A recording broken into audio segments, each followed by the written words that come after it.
Yes. ধন্যবাদ আশিক ভাই, আমি ভাই বলেই বলছি, মানে অ্যাজ লং অ্যাজ আপনি ভাই শুনতে কমফোর্ট ফিল করেন। সবাইকে সবার জ্ঞাতার্থে জানাচ্ছি রাশিক ভাই বাংলাদেশ আওয়ামী লীগ ইজ বিলং করে আওয়ামী লীগকে আসলে মনে প্রাণে, even in every sector. I don't if I feel, মানে if I am not wrong. And Rashid ভাই একাধারে ইন্ডাস্ট্রিয়ালিস্ট, একাধারে আমি বলবো মোটামুটি উনি সবগুলো সেক্টরই কভার করছেন সার্ভিসে। সো রাশিদ ভাই, আমরা একটু জানতে চাচ্ছি, সেটা হচ্ছিল ডিউরিং করোনা কোভিড-19-এ কি পরিমাণ ইম্প্যাক্ট পড়তে পারে আমাদের ওভারঅল বাংলাদেশের economy and also the banking sector, eventually the garment sector. So আমরা একবার একটা একটা করে যেতে চাই। সো ফার্স্টে আমরা শুরু করতে চাই ব্যাংকিং সেক্টর নিয়ে। প্রথমে ফাহমি, আপনাকে অনেক ধন্যবাদ আমাকে আমন্ত্রণ জানানোর জন্য, এবং আপনার এই আয়োজনের মধ্য দিয়ে ফেসবুকে যারা নেটিজেন আছেন তাদের অনেক অনেক শুভেচ্ছা, শুভকামনা। আমি আশা করি, বিশ্বাস করি যে করোনা ভাইরাসের প্রাদুর্ভাব যতটাই গভীর হোক না কেন, আর যাই হোক, আমাদের কাউকেই এই প্রাদুর্ভাবের কারণে খুব একটা ভোগান্তির শিকার হতে হবে না। তারপরেও বাস্তবতা হচ্ছে এই যে অনেকেই আমরা হারিয়ে যাব, অনেকেই দীর্ঘস্থায়ী, স্বল্পমেয়াদী, মাঝারি ক্ষেত্রে আঘাতপ্রাপ্ত হব, আক্রান্ত হব। কিন্তু যেহেতু আমরা মানুষ, অদম্য স্পৃহার জীব, এবং ধর্মীয় প্রেক্ষাপট থেকে আমাদের দিকে দেখলে আমাদেরকে বলা হয় আশরাফুল মাখলুকাত, সৃষ্টির সেরা জীব। সুতরাং নিশ্চয়ই এই করোনা ভাইরাসকে আমরা পর্যদস্ত করবো, পরাজিত করবো, এবং আবারও নতুন করে আমাদের নিত্যদিন হবে মুখরিত, স্পন্দিত, এবং আমরা আবার নতুন করে উজ্জীবিত হব। আপনি যে প্রশ্নটা জিজ্ঞাসা করেছেন, সেই প্রশ্নটার উত্তরটা আমি এভাবে দিতে চাই। জন এফ কেনেডি মার্কিন যুক্তরাষ্ট্রের রাষ্ট্রপতি ছিলেন, আপনারা সকলেই জানেন, জনপ্রিয় রাষ্ট্রপতি। তিনি তার স্টেট অফ দ্য ইউনিয়ন বক্তৃতায় বলেছিলেন, in Chinese when you try to write crisis, the word opportunity and the word danger both are used. অর্থাৎ এটা যদি বাংলা করা হয়, বাংলাটা হবে যে সংকটে যেমন ঝুঁকি রয়েছে, বিপদ রয়েছে, পাশাপাশি সংকটে কিন্তু সম্ভাবনা রয়েছে। সুতরাং করোনা ভাইরাস পরবর্তী পৃথিবীতে বাংলাদেশের জন্য ঝুঁকি যেমন আছে, ঠিক একইভাবে লুকায়িত সম্ভাবনা আছে। আমরা সেই সম্ভাবনার সুযোগ নিব কিনা, সেটা হচ্ছে আমাদের নিজস্ব সিদ্ধান্ত।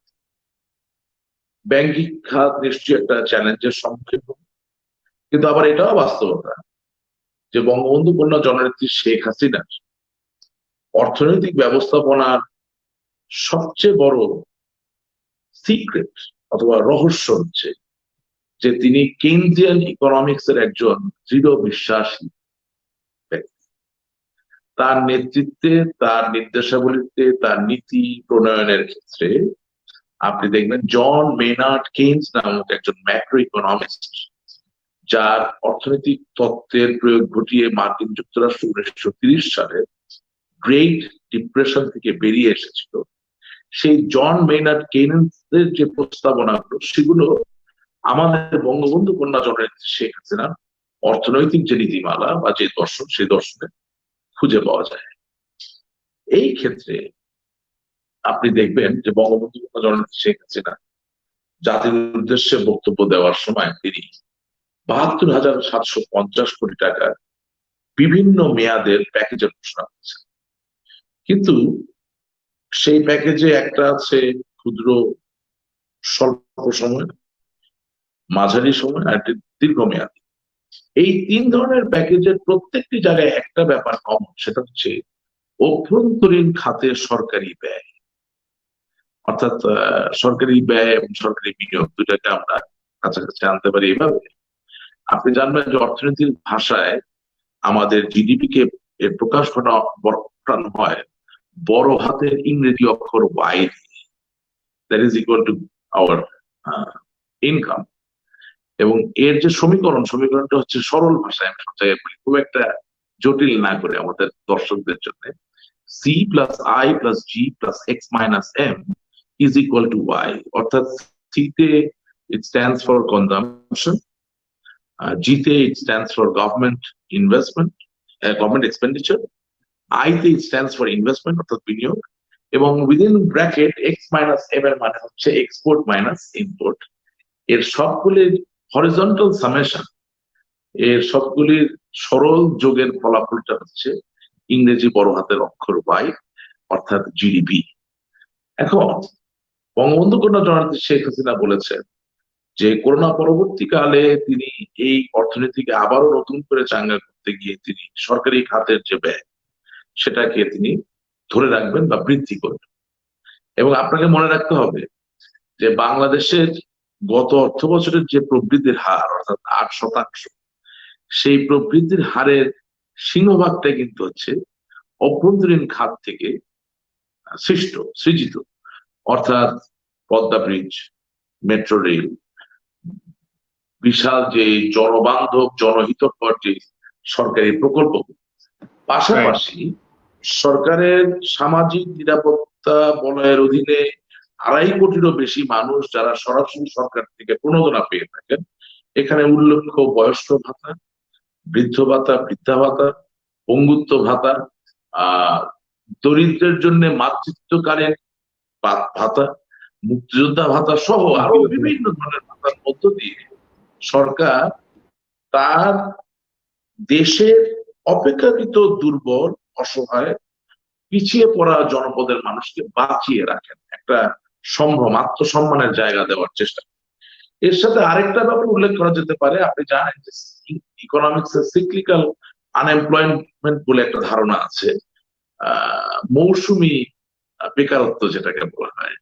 এবং এই মৌসুমী বেকারত্বের সম্মুখীন, আমার বাংলাটা ঠিক হলো কিনা আমি জানি না, ভুল হলে দর্শকরা নিশ্চয়ই দেখছে, ঠিক করে দিতে পারবেন। এই সিক্লিক্যাল আনএমপ্লয়মেন্টকে মোকাবেলা করার জন্য সরকারের আরেকটা বিশাল প্রকল্প আছে, যে প্রকল্পের নাম হচ্ছে 40 দিনের কর্মসৃজন প্রকল্প। অর্থাৎ একটা অর্থ বছরে একটা সার্টেন নির্দিষ্ট সময়ে সমাজের দুর্বল, পিছিয়ে পড়া, একেবারে অক্ষম নয়, কিছুটা সক্ষম এই ধরনের মানুষকে সহজ পরিবেশে, সহজ শর্তে, সহজ প্রতিবেশে সরকার প্রণোদনা দিয়ে বেকারত্বের যে করাল ঘাস তার থেকে মুক্ত করে তাদেরকে দিয়ে সমাজের এবং দেশের প্রয়োজনীয় কাজ করিয়ে নেয়। অর্থাৎ রাস্তার সংস্কার করা, নদীর ঘাটের সংস্কার করা, পুকুরের ঘাটের সংস্কার করা, আবর্জনা দূর করে নেওয়া, গ্রামীণ সড়কের যেই মেরামতের যে ব্যাপারটা বা তাকে সংরক্ষণের বিশেষ জিনিস করিয়ে নেওয়া, এইসব জিনিসের মধ্য দিয়েও কিন্তু আমরা একটা সাপোর্ট দিই। সুতরাং বঙ্গবন্ধু কন্যা জননেত্রী শেখ হাসিনা এই 72,750 কোটি টাকার সরাসরি প্রয়োগের পাশাপাশি তিনি বলছেন যে সরকারি খাতে যে চাঞ্চল্য আমরা এতদিন দেখেছিলাম, এই প্রাণ চাঞ্চল্যে তিনি কোনো ঘাটতি হতে দিবেন না, কোনো অবস্থায় ম্লান হতে দিবেন না। পাশাপাশি তার মানে উন্নয়ন চলতে থাকবে, তার মানে উন্নয়ন, ডোমেস্টিক উন্নয়নটাকেই আগায় নিতে হবে। অ্যাবসলিউটলি, এটা তো আমাদের প্রবৃদ্ধির জিডিপির সবচেয়ে বড় অংশ। মানুষের বোঝা উচিত বঙ্গবন্ধু কন্যা জননেত্রী শেখ হাসিনা আপনার আমার জন্য কি করেছেন। আপনার আমার স্থবির অর্থনীতি, হেনরি কিসিঞ্জারের ভাষায় তলাবিহীন ঝুড়ির যে অর্থনীতি, সেই অর্থনীতি আজ এত মুখরিত, এত সমৃদ্ধির হাতছানি, এত সম্ভাবনা হাতছানি, এর একটাই মাত্র কারণ তিনি সরকারের বা রাষ্ট্রপ্রধান, সরকার প্রধান হয়ে তিনি বসে নাই। তিনি চিন্তা করেছেন, তিনি ভাবেন, তিনি বিশ্বাস করেন যে জনগণের জন্য সরকার। সুতরাং সরকারকেই মূল ভূমিকা নিতে হবে জনগণের দারিদ্র্যের কুল থেকে বের করে নিয়ে আসার জন্য। এটা যেমন আছে, পাশাপাশি 72,750 কোটি টাকার যেই প্যাকেজ গুলো তিনি ঘোষণা করেছেন, এগুলো মূলত হচ্ছে আমার দেশের যে সকল ব্যবসায়িক প্রতিষ্ঠান, শিল্প কলকারখানা এই করোনা ভাইরাসের প্রাদুর্ভাবের কারণে এই লকডাউন চলাকালীন সময় অথবা সরকারের ভাষায় ছুটি চলাকালীন সময় ক্ষতিগ্রস্ত হবেন, তাদের আবারও নতুন করে সঞ্চারিত করার জন্য, পুনরুজ্জীবিত করার জন্য তাদের জন্য যেই চলতি মূলধনের প্রয়োজন, যেটাকে আমরা ব্যাংকিং বা ইংরেজি ভাষায় বলে থাকি ওয়ার্কিং ক্যাপিটাল, সেই ওয়ার্কিং ক্যাপিটালের পরিমাণ টাকার আয়োজন করেছেন। সুতরাং নিশ্চয়ই আমি অন্ধ কোনো ব্যক্তির মতো বলতে চাই না যে আমাদের অর্থনীতিতে কিছুটা হলেও নেতিবাচক প্রভাব পড়বে না, তবে আমি বিশ্বাস করি যারা বঙ্গবন্ধুর নেতৃত্বে খালি হাতে দেশকে স্বাধীন করতে পেরেছিল, পাক হানাদার বাহিনীরে হারিয়ে দিয়ে সেই অদম্য জাতি আবার হাতে হাত মিলিয়ে আমাদের ভালো জীবন উন্নত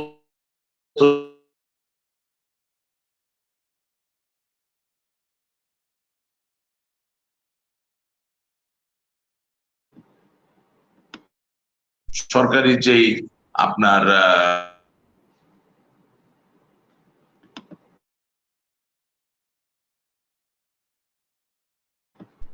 রাশিদ ভাই মনে হয় একটু টেকনিক্যাল গোলযোগ হয়ে গেছে। শুনতে পেরেছেন আমার কথাগুলো? রাইট, এখন ঠিক আছে, এখন ঠিক আছে। একটু আগে থেকে, একটু আগে থেকে মানে কোন জায়গাটা পর্যন্ত শুনতে পারছেন? জাস্ট হলো আপনার মানে সরকার যে ৭২,৫০০ এটা নিয়ে সেটা শুরু করেন, মানে হাফ আ মিনিট 30 সেকেন্ডস। আমি যেটা বলতে চাচ্ছি যে বঙ্গবন্ধু শেখ মুজিবুর রহমানের নেতৃত্বে আপনার পূর্বপুরুষেরা, আমাদের পূর্বপুরুষেরা, আমাদের পূর্ববর্তী প্রজন্মের যারা আছেন তারা খালি হাতে যুদ্ধ করে দেশ স্বাধীন করেছেন, যেটা অসম্ভব একটা প্রস্তাবনা ছিল অনেকের জন্য, কিন্তু তারা সম্ভব করে দেখিয়েছেন। এবং ঠিক একইভাবে আজকে 2020 সালে দাঁড়িয়ে ওই অদম্য স্পৃহা তো হারিয়ে যায়নি। আমরা তো সেই বাঙালি, আমরা সমৃদ্ধিকে খুঁজে পেতে চাই, সুখ পেতে চাই, শান্তিতে বসবাস করতে চাই। সবচেয়ে বড় কথা হচ্ছে যে আমরা সকলে মনে করি আমাদের জন্মের কোন একটা অভিষ্ট লক্ষ্য আছে, সেই লক্ষ্যে আমরা পৌঁছাতে চাই। এবং ওই লক্ষ্য যখন আপনায় আমায় অদম্য করে তুলে, তখন সঠিক নেতৃত্ব, সেই বাংলাদেশের সঠিক নেতৃত্বের নাম আমি বলি শেখ হাসিনা। সেই শেখ হাসিনার নেতৃত্বে তিনি দীর্ঘমেয়াদী, মধ্যম মেয়াদী, স্বল্প মেয়াদী যেই সুবিধাগুলো করে দিয়েছেন, পাশাপাশি সরকারের যেই সম্পৃক্ততার কথা বারবার ব্যক্ত করছেন, একে কাজে লাগিয়ে আমি মনে করি খুব অতি অল্প সময়ে আমরা ঘুরে দাঁড়াতে পারবো। এবং আরেকটা জিনিস আপনাকে বলতে চাই, জিরো কনজাম্পশন বলে কোনো কথা কিন্তু নাই। অর্থাৎ আপনি খুব ধনী হলেন,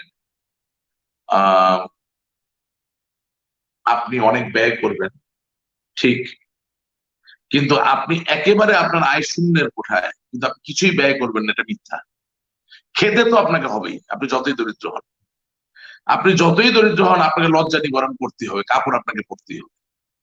এই কথাটা এই কারণে বললাম যে বাংলাদেশের রপ্তানি খাতের যে শিল্পগুলো ইনভলভড, তাদের মূল যে পণ্য প্রস্তাবনা, অর্থাৎ যা আমরা রপ্তানি করি, সেটা ইউরোপ সহ মার্কিন যুক্তরাষ্ট্র অনেক দেশে সিংহভাগ কিন্তু লাক্সারি মার্কেটের পণ্য নয়। এগুলো হচ্ছে নিম্ন মধ্যবিত্ত, মধ্যবিত্ত আয়ের মানুষের পণ্য। সুতরাং মার্কিন যুক্তরাষ্ট্রের অর্থনীতি যতই খারাপ হোক আর ইউরোপের অর্থনীতি যতই খারাপ হোক, 20, 25, 30 ডলারের শার্ট তাকে বাংলাদেশ থেকে আমদানি করতেই হবে। সুতরাং অংশটা গার্মেন্টস এর নেতিবাচক প্রভাব পড়তে পারে, কিন্তু সিংহভাগ আগের মতোই ব্যবসা করবেন। সুতরাং ভেঙে পড়ার, নৈরাশ্যে ভোগার, হতাশাগ্রস্ত হওয়ার কোনো সুযোগ নেই। তবে এখন আমাদের রপ্তানিমুখী যে প্রতিষ্ঠানগুলো আছে সেগুলোর যে ব্র্যান্ড ইমেজ, সেটা রক্ষা করার সময়। এই কথা আমি এই কারণে বলছি যে একটু আগে আমি টেলিভিশনে দেখেছি যে বাংলাদেশ গার্মেন্টস ম্যানুফ্যাকচারার্স অ্যাসোসিয়েশন একটা বিবৃতি দিয়েছেন, যে এই বিবৃতিতে বলেছেন যে 87% পোশাক শিল্পের সাথে জড়িত কর্মীরা বেতন পেয়ে গেছে। এটাকে আমি সাধুবাদ জানাই, কিন্তু মনে রাখতে হবে যে 50 লক্ষ মানুষের 13 ভাগের বেতন বাকি থাকা কিন্তু বিরাট বড় একটা সংখ্যা। 1 কোটিতে 13 লাখ, 50 লাখে 6.5 লাখ, 6.5 লক্ষ মানুষ এই করোনার মহামারীর সময়, এই বিপদের সময় বেতন ছাড়া রাস্তায় রাস্তায় ঘুরবেন, মিছিল করবেন, বিক্ষোভ করবেন। এটা কিন্তু আমাদের রপ্তানিমুখী শিল্পের ব্র্যান্ড ইমেজের জন্য একেবারে সুখকর নয়। সুতরাং আমি জানি সীমাবদ্ধতা আছে, নিশ্চয়ই সকলে মিলে চেষ্টা করছে, এই বিষয়ে আমার কোনো সন্দেহ নেই। তবে আমাদের আরেকটু বেশি চেষ্টা করা দরকার, আরেকটু আমাদের সুসংহত হওয়া দরকার। এবং এটাও মাঝে মাঝে মনে প্রশ্ন জাগে যে 40 বছর যদি রাষ্ট্রের সকল সুযোগ সুবিধা নিয়ে একটি শিল্প খাত গড়ে উঠে, আর সেই শিল্প খাত আজকে হচ্ছে এপ্রিলের কত তারিখ, 15 তারিখ না 16 তারিখ, 16 তারিখ, হ্যাঁ, তো মার্চের 26 থেকে এপ্রিলের 16 তারিখ হচ্ছে 20 দিন। 20 দিনের মাথায় কোনো শিল্প খাত যদি 1 মাস বা 2 মাসের বেতন না দিতে পারে, তাহলে অনেক মনে প্রশ্ন জাগে যে আমরা হয়তো বা প্রাতিষ্ঠানিক ভাবে আমাদের যে দায় দায়িত্বের জায়গাটা, সেটা হয়তো আমরা পূরণ করতে পারছি না। তো নিশ্চয়ই এই করোনা ভাইরাসের যে প্রভাব, একে কাটিয়ে ওঠার পরে আমি উদাত্ত ভাবে আহ্বান জানাবো যে বাংলাদেশের প্রতিটি শিল্প খাত আরো প্রাতিষ্ঠানিক হবে, আরো আনুষ্ঠানিক হবে, যাতে বিপদের সময়, সংকটের সময় আমরা শুধু শিল্পটাকে না, যাদের কারণে শিল্পক্ষেত্র মুখরিত হয়, যাদের কারণে এই শিল্পক্ষেত্র পৃথিবীর কাছে গ্রহণযোগ্যতা পায়, যাদের কারণে শিল্পক্ষেত্রে আমরা প্রতিযোগিতা করে টিকতে পারি, অর্থাৎ আপনার আমার শিল্পের কর্মী বাহিনী, তাদের আমরা যাতে রক্ষা করতে পারি সেদিকে আমাদের মনোনিবেশ করতে হবে। কারণ হচ্ছে কি, at the end of the day there are two approaches. You can pay someone খুব কম্পিটিটিভ একটা wedge or salary and then you can get something produced. Sure, you can sell it at a very good price. On the other hand, you can invest on that person and turn him into a more productive person, by which you will produce more and your efficiency of production will enhance, it will increase, and that will give you proper economies of scale, by which you would actually end up making more profit, because you can have a better value addition, a better cushion, or rather a better gap from the retail price up to the COG, production price. So আমরা এভাবে দেখতে চাই যে আমরা আসলে বেতন কম দিয়ে মানুষের পরিবেশটাকে কম্প্রোমাইজ করে কাজ করিয়ে মুনাফা অর্জন করতে চাই না, আমরা চাই আরো বেশি। আমি রাশিক ভাই এই জায়গাটায় আমার একটা কোশ্চেন আছে আপনার কাছে, মানে টুয়ার্ডস বিজি মানে গার্মেন্টস ইন্ডাস্ট্রির বেলায়, এই যে 40 বছর পুরনো একটা ইন্ডাস্ট্রি, এই ইন্ডাস্ট্রিতে আমরা কি এখন পর্যন্ত, আপনি যেটা বললেন একটা কারেক্ট পয়েন্ট বলেছেন, যে প্রাতিষ্ঠানিক যে সোর্সটা, মানে লাইক একটা জিনিস, একটা আমাদের লোকাল এমপ্লয়িকে ট্রেন করিয়ে তাকে একটা লেভেলে নিয়ে যাওয়া, যেই লেভেলের জন্য আমরা বিভিন্ন সময় জেনে আসছি গত 40 বছরে এই শ্রীলঙ্কা, ইন্ডিয়া, পাকিস্তান এদেরকে দিয়েই কাজ করিয়েছি একটা লেভেলে।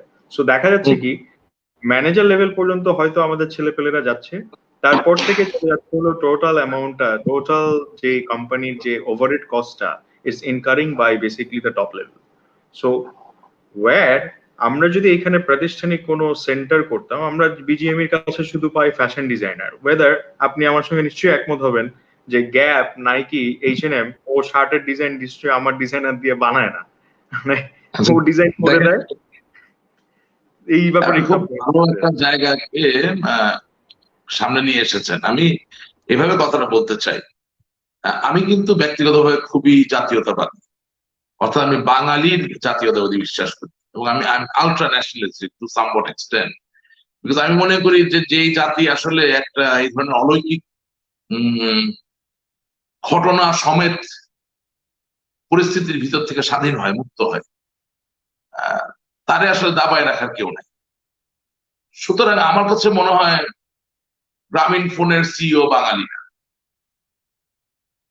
বাংলা লিঙ্কের সিইও বাঙালি না, বাংলাদেশের অনেক বহুজাতিক ব্যাংকের সিইও বাঙালি না। আপনি যে ম্যানেজারের কথাটা বললেন, পাশাপাশি আপনি কাপড় সেলাই দিচ্ছেন, কাটছেন, সেটা বাঙালি করে, কিন্তু ডিজাইনের যে জায়গা সেখানে বাঙালির হাত নাই, ব্র্যান্ডের যে জায়গা সেখানে বাঙালি কোনো ব্র্যান্ড নাই। অথচ আপনি দেখেন, আপনি আশ্চর্য হবেন, আমি একবার ব্রাজিলে গেলাম 15 দিনের জন্য, এবং সমস্ত ব্রাজিলের রিও ডি জেনেরো বলেন, আপনি ব্রাসিলিয়া বলেন, আপনি ওদের যে কি বলে সাও পাওলো বলেন, আমি ঘুরলাম, যেখানে যাই, even high street market, high street ব্র্যান্ডের যে কাপড়গুলা, those are South American brand.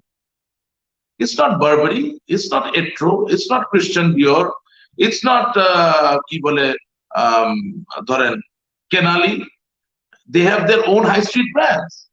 তার মানে কি? তার মানে হচ্ছে এখন সময় এসেছে যে আমরা এই সংকট যদি উত্তরণ ঘটাতে পারি, তাহলে আমাদের চিন্তা করতে হবে যে বিজিএমইর একটা ফ্যাশন ইনস্টিটিউট, যেখানে আমি আজ পর্যন্ত ফ্রান্স থেকে বা ইটালি থেকে বা ইংল্যান্ড থেকে কোনো ফ্যাশন ডিজাইনারকে টিচার হিসেবে আনলাম না, নো ওয়ে, জীবনেও না। অথবা আপনি যাকে ডিজাইন করতে বলছেন তাকে সারা দুনিয়ার সব ডিজাইন না দেখালে সে ভালো ডিজাইন করতে পারবে না।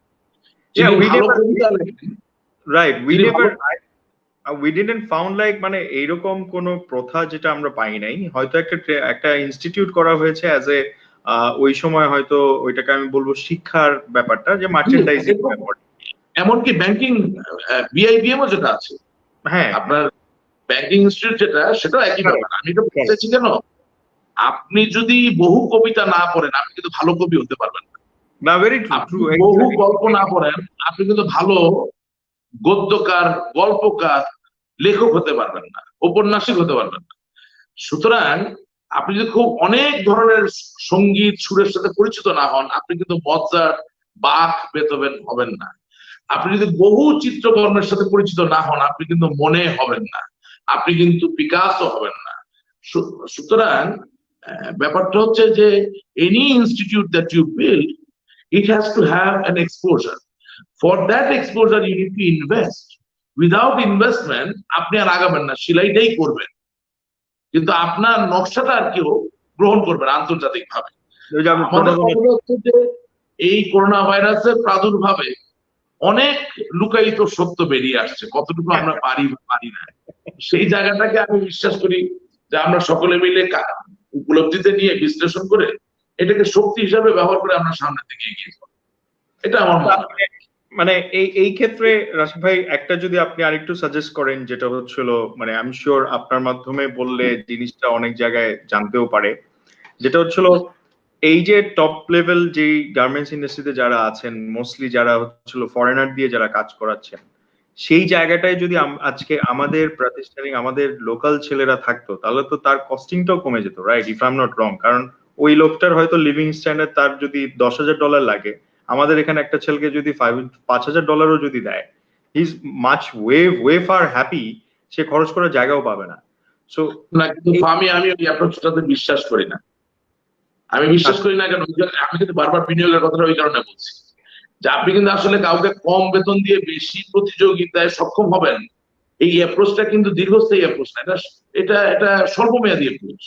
না, আমি ওইটা বলছি না, কম মানে বলছি হলো লাইক আমার যেহেতু যে সে লোকাল বাঙালি, তার যে এক্সপেকটেশন এন্ড ডিজায়ার সেই অনুযায়ী তো আমি যদি একটা ফরেনারকে আনি, তার ডিজায়ারটা তো বেশি থাকে না, তখন উনি এই ইন্টারনেট ব্যবহার করে তার সক্ষমতা বাইরে দেখাবেন, দেখানোর পরে বাইরের একজন লোক বলবে, ভাই তুমি বাংলাদেশে $5,000 দিয়ে কি করবো, আমার কাছে $12,000 দিয়ে। তখন যেটা হয়ে যাবে, ব্রেইন ড্রেইন হয়ে যাবে, অর্থাৎ মগজের নিষ্কাশন সাধিত হবে, ওটা করা যাবে না। আমাদের অ্যাপ্রোচ হবে, ভাই what makes you happy, what do you need, I will give you what you need provided you can add value to my proposition. Right. কেউ যদি আমার কাছে 10 লাখ টাকার কাজ করে, তাহলে 10 লাখ দিব না কেন ভাই, তাহলে আমি 8 লাখ দিয়ে আমার লাভটা কি? এগ্রি। আমি তাকে হারাবো একটা সময়। আই হোপ সবাই আপনার এই মতবাদে থাকবে, দ্যাট উড বি নো, মতবাদ শুনেন, এগুলো প্রমাণিত। আমি বলি আপনাকে, ভারত, ইন্ডিয়া যখন কল সেন্টারে এগিয়ে যাচ্ছে সমস্ত পৃথিবীকে হারিয়ে দিয়ে, মেডিকেল ট্রান্সক্রিপশনে যখন হারিয়ে যাচ্ছে, আপনি জানেন ভারতের সবচেয়ে বড় চ্যালেঞ্জটা কি ছিল? তার কোন লোককে সে রিটেন করতে পারছিল না, কারণ সে একটা লোককে মাসে বেতন দিত 10,000 রুপি। যেই মুহূর্তে তাকে কেউ 15,000 রুপি বললো, সে ওই কল সেন্টার, ওই বিপিও ছেড়ে আরেক কল সেন্টারে চলে গেল। তো একটা জায়গায় গিয়ে ভারত আর তার সেবায় কোনো স্থিরতা দিতে পারলো না, ডাইনামিক্স আনতে পারবে না, রাইট? এবং যেই কোম্পানি তাকে এমপ্লয় করতেছে, মার্সিডিজ, তাকে বললো যে ভাই আমি আমার গাড়ির জন্য তোমার কল সেন্টারকে অ্যাপয়েন্ট করলাম, প্রবলেম ইজ তুমি গত মাসে যে ছেলেটাকে দিছিলা তার ইংরেজি pronunciation was very good, he could understand my customer. এখন দেখতেছি এই মাসে যারা কথা বলতে তারা ইংরেজি ঠিক মতো বুঝে না, আমার কাস্টমার আমাকে কমপ্লেন করতেছে, হোয়াটস গোয়িং অন? তার মানে কি, যে আপনি যখন স্থিতিশীলতা খুঁজবেন, আপনি যখন কম্পিটিটিভনেস, ওয়ার্থওয়াইল কম্পিটিটিভনেস খুঁজবেন, আপনি যখন এক্সেল করতে চাবেন, তখন ভাই আমি অমুককে কম দিয়ে বেশি কামাবো, অমুককে বেশি দিলে আবার ক্ষতি হয়ে যাবে, এইসব চিন্তা করার সুযোগ আসলে নাই। We got to do what we have to do. জীবনের মূল্য অনেক, সময়ের মূল্য তার থেকে বেশি।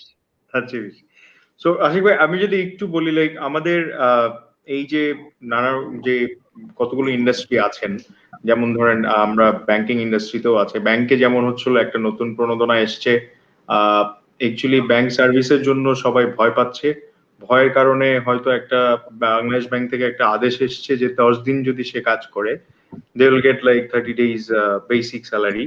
তারপরেও অনেকে ভয় পাচ্ছে। এখন এই প্যান্ডেমিক সিচুয়েশনের ভিতরে ব্যাংকে আরেকটু কিভাবে প্রিকশন নেওয়াতে উদ্বুদ্ধ করা যায়, সো দ্যাট তাদের এমপ্লয়িরা যাতে থাকেন, আমরাও যাতে নিরবিচ্ছিন্ন ভাবে ট্রানজেকশন করতে পারি। কারণ mostly AD branch and other branch বন্ধ আছে বিকজ অফ হচ্ছিল গ্লোবালি করোনা, কোভিড, লকডাউন আছে, that's acceptable, but local purpose, if a CC loan couldn't be approved, তাহলে কিভাবে আসলে আমাদের এই যে ডোমেস্টিক জিডিপি আপনি গ্রো করাবেন?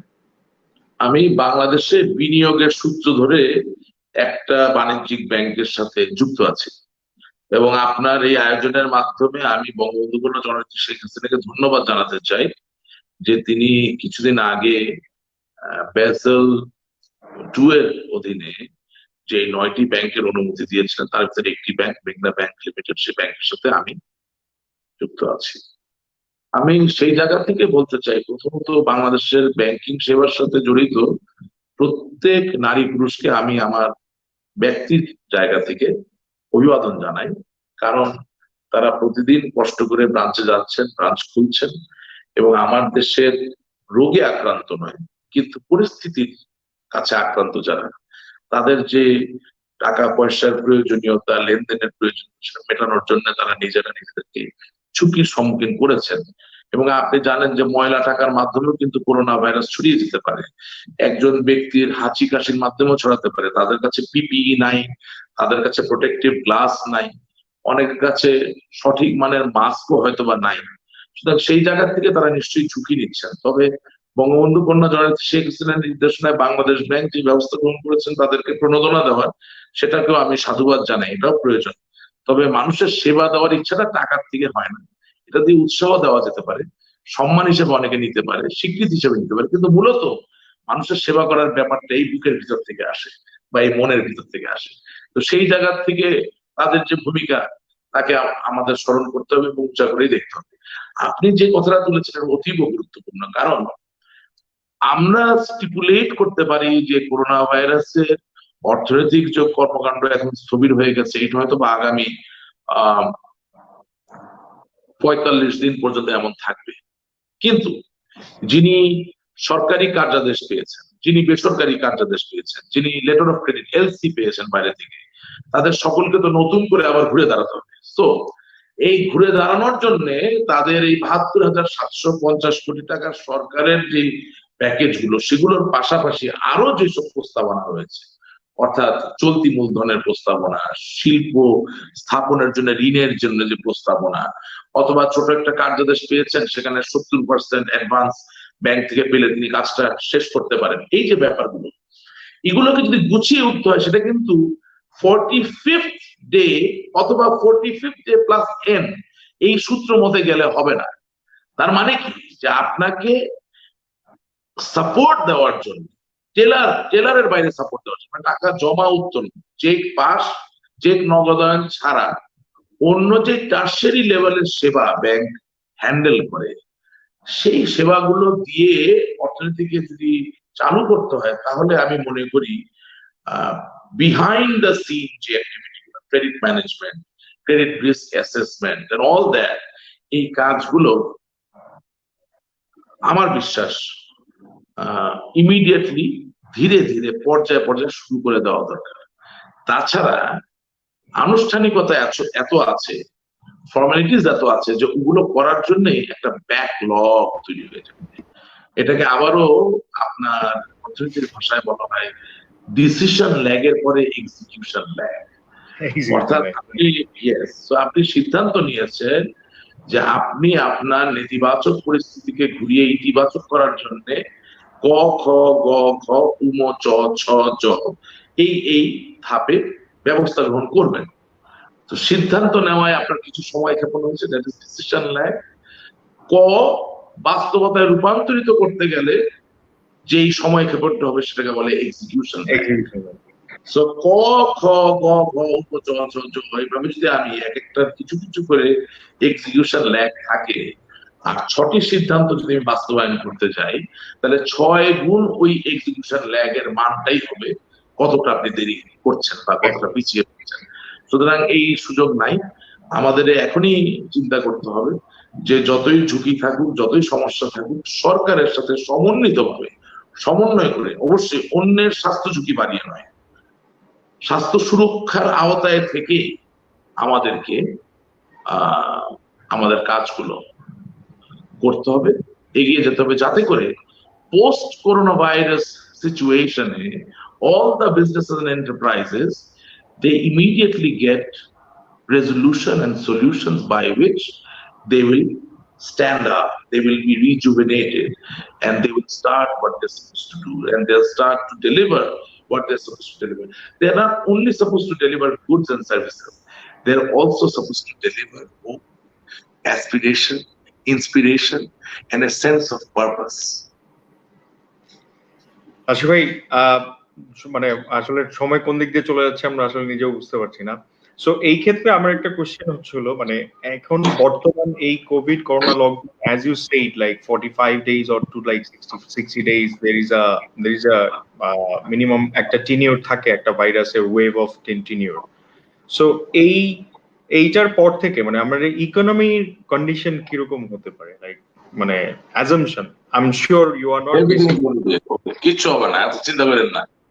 আমি বলতে চাই আপনার শুনেন, because of all the youngs and the employees and those are basically in the job market and market 80 দশক পর্যন্ত ভারতীয় অর্থনীতিতে একটা চর্চা ছিল, এটা ছিল কালচার অফ অস্টেরিটি। হ্যাঁ, আমাদেরকে কিছুটা কালচার অফ অস্টেরিটি অথবা বাংলায় বলা যেতে পারে মিতব্যয়িতার সংস্কৃতি, এর চর্চা বাড়াতে হবে। অর্থাৎ নিশ্চয়ই করোনা ভাইরাসের এই সংকট কেটে যাওয়ার পরে আপনি তখনও range rover, land rover, Mercedes, Audi, Volvo কিনতে থাকবেন, সেটা তো আপনার দেশের ব্যালেন্স অফ পেমেন্টের উপর নেতিবাচক প্রভাব ফেলবে, কারণ এটার জন্য ডলার দরকার। ওকে, আপনি আপনার ব্র্যান্ডের কাপড় ছাড়া হবে না এই সংকট কেটে যাওয়ার পরে। একই ব্যাপার, আপনার ব্যালেন্স অফ পেমেন্ট এবং ফরেন রিজার্ভ উপরে নেতিবাচক প্রভাব ফেলবে। আমাদেরকে দেশ ও জাতির স্বার্থে একটা সময়, সেটা দীর্ঘমেয়াদী হতে পারে, তো দোষের কিছু নেই। কাউকে না খেয়ে থাকতে বলা হচ্ছে না, কাউকে কম খেতে বলা হচ্ছে না, বলা হচ্ছে মিতব্যয়ী কর, অর্থাৎ অপচয়ের জায়গাটাকে আমরা ফেলে দিয়ে পরিত্যাগ করে আমাদের ব্যক্তিগত ব্যক্তি পর্যায়ে, বেসরকারি পর্যায়ের যে ব্যয়, এমনকি এটা সরকারের জন্য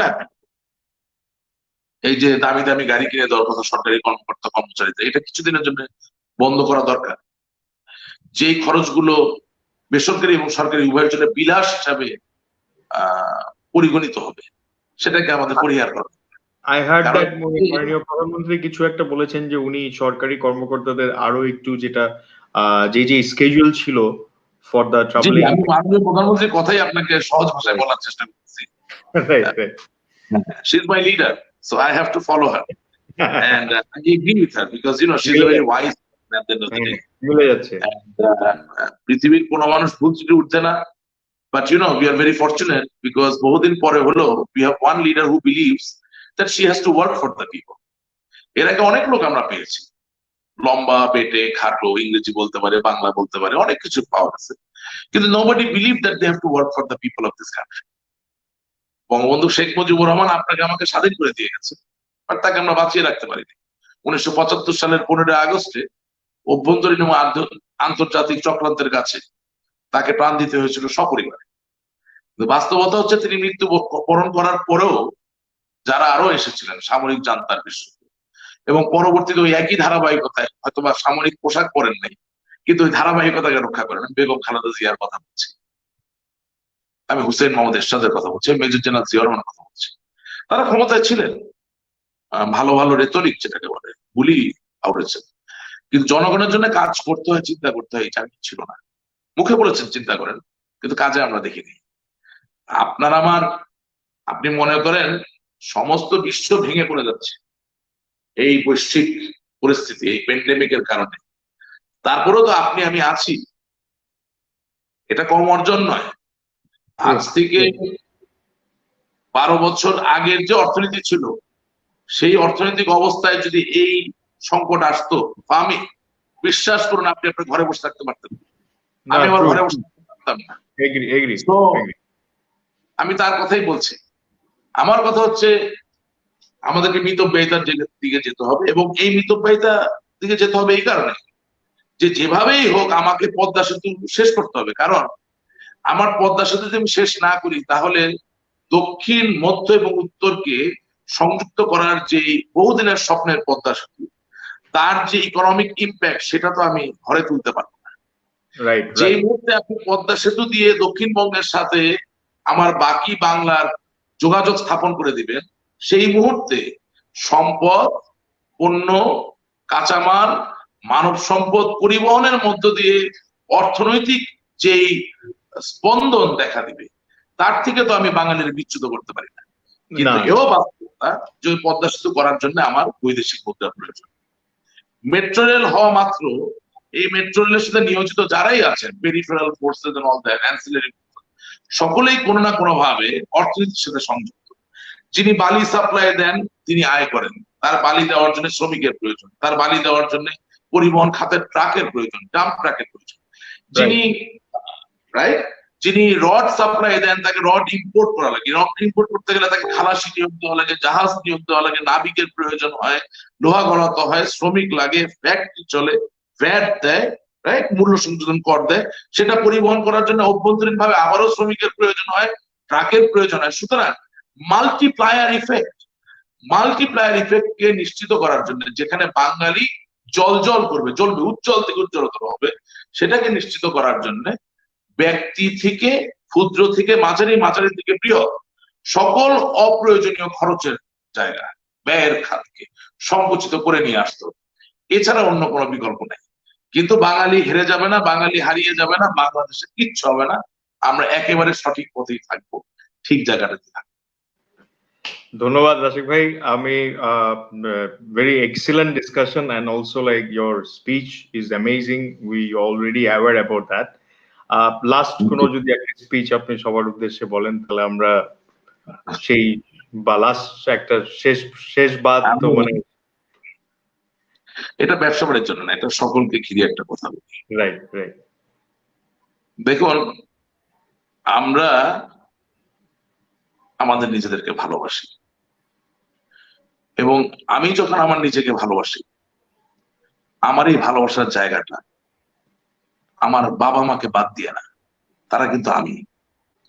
আমার কন্যা সন্তান তাকে বাদ দিয়ে না, সে কিন্তু আমি। আমার ভাই, আমার বোন, সেও কিন্তু আমি। আমার আমিত্বের জায়গাটা অনেক বড়। অর্থাৎ আমাকে যখন কেউ বলে তুমি কেমন আছো, আমি তখনই বলতে পারি আমি ভালো আছি যখন আমার বাবা মা ভালো থাকে, আমার বোনটা ভালো থাকে, আমার কন্যা সন্তান ভালো থাকে, আমার ভাইটা ভালো থাকে, অথবা আমার বন্ধুরা ভালো থাকে। তাদের কেউ একজন যদি ভালো না থাকে, আমি সচরাচর বলতে পারি না যে ভালো আছি। আমি সেই জায়গা থেকে আপনার এই আয়োজনের মাধ্যমে ফেসবুকে যারা আজকে আমাদের দেখছেন তাদের একটা আহ্বান জানাই, আপনার ভালো থাকা বড্ড জরুরি। আপনি যাতে সমস্ত জীবন বলতে পারেন আপনি ভালো আছেন, ভালো ছিলেন, ভালো থাকবেন, তার জন্য আজকে সঠিক সিদ্ধান্ত নেওয়া বড্ড প্রয়োজন। আর সঠিক সিদ্ধান্তটা হচ্ছে, সরকারের অনেক দোষ থাকতে পারে, নাও থাকতে পারে, এই বিচার করার সময় রয়েই গেছে। একজন চিকিৎসক সক্ষম হতে পারেন, নাও হতে পারেন, তাও বিচার করার অনেক সময় রয়ে গেছে। কিন্তু মনে রাখবেন, আপনি যাতে বলতে পারেন আপনি ভালো ছিলেন, ভালো আছেন, ভালো থাকবেন, তার জন্য বাংলাদেশের হাজারো ডাক্তার, নার্স, স্বাস্থ্যসেবী, সবচেয়ে বড় কথা বাংলাদেশের বীর সেনাবাহিনীর সদস্যরা, সামরিক বাহিনীর সদস্যরা, আমার দেশের বাংলাদেশ পুলিশ, যারা 1971 থেকে একটা গৌরবোজ্জ্বল ইতিহাস অধিকারী, তারা সকলে আজ মাঠে। জনপ্রশাসনের অগণিত দক্ষ, শিক্ষিত, আত্মমর্যাদায় বলিয়ান কর্মকর্তা, কর্মচারীরা আপনার সুরক্ষার জন্য মাঠে। আপনি ঘরে থাকুন, ঘরে থাকলে আমি নিশ্চিতভাবে দায়িত্ব নিয়ে বলতে পারি করোনা ভাইরাস আপনায় আক্রান্ত করবে না, এবং আপনি বলতে পারবেন আপনি ভালো আছেন, ভালো থাকবেন, ভালো ছিলেন। এই ভালো থাকায় আপনার বাবা মা, ভাই বোন, আত্মীয় স্বজন প্রত্যেকে আছেন। এবং সবচেয়ে বড় কথা, দেখুন কতটা বৈজ্ঞানিক ভাবে আমি প্রকাশ ঘটাতে পারবো আমি জানি না, আমি শুধু এতটুকু বলতে পারি, এই করোনা ভাইরাস শিকার খোঁজে। এই করোনা ভাইরাসের জন্য একজন মানুষ হচ্ছে তার শিকার।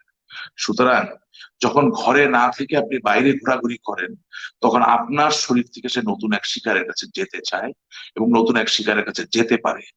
তাকে যদি ইংরেজিতে বলতে হয় তাহলে আমাকে বলতে হয় ভিশাস সাইকেল অফ কন্টেজিয়ান, বাংলায় বলতে হবে দুষ্টু সংক্রমণের চক্র। এই ভিশাস সাইকেল অফ কন্টেজিয়ান, এই দুষ্টু সংক্রমণের চক্রকে আপনি আমি ভেঙে দিতে পারি যদি আমরা কয়েকটা দিন কষ্ট করে ধৈর্য ধরে ঘরে থাকি এবং একেবারে নিতান্ত অতীব প্রয়োজনীয় কারণ ছাড়া বাইরে যদি না যান, আমরা করোনা ভাইরাসকে পরাজিত করব।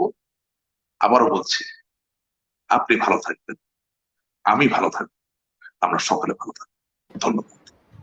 ধন্যবাদ রাজু ভাই, and কষ্ট করে আমাকে সময় দেওয়ার জন্য। আমি আশা করি সবাই যারা আমরা শুনেছি মনোযোগ দিয়ে শুনেছি, and অনেক ভালো ইম্পর্টেন্ট ডিসকাশন হয়েছে। অ্যান্ড অলসো লাস্ট যে কথাটা রাজীব ভাই বললো, আমিও একমত। আমরা যত বেশি থাকবো এখন, তত বেশি লংজিভিটি আমাদের বাড়বে। আমরা জীবন হারাতে চাই না, জীবনকে বাঁচিয়ে রাখতে চাই। রাশেদ ভাই, ধন্যবাদ আপনাকে আবারও। ধন্যবাদ, ভালো থাকবেন। ধন্যবাদ।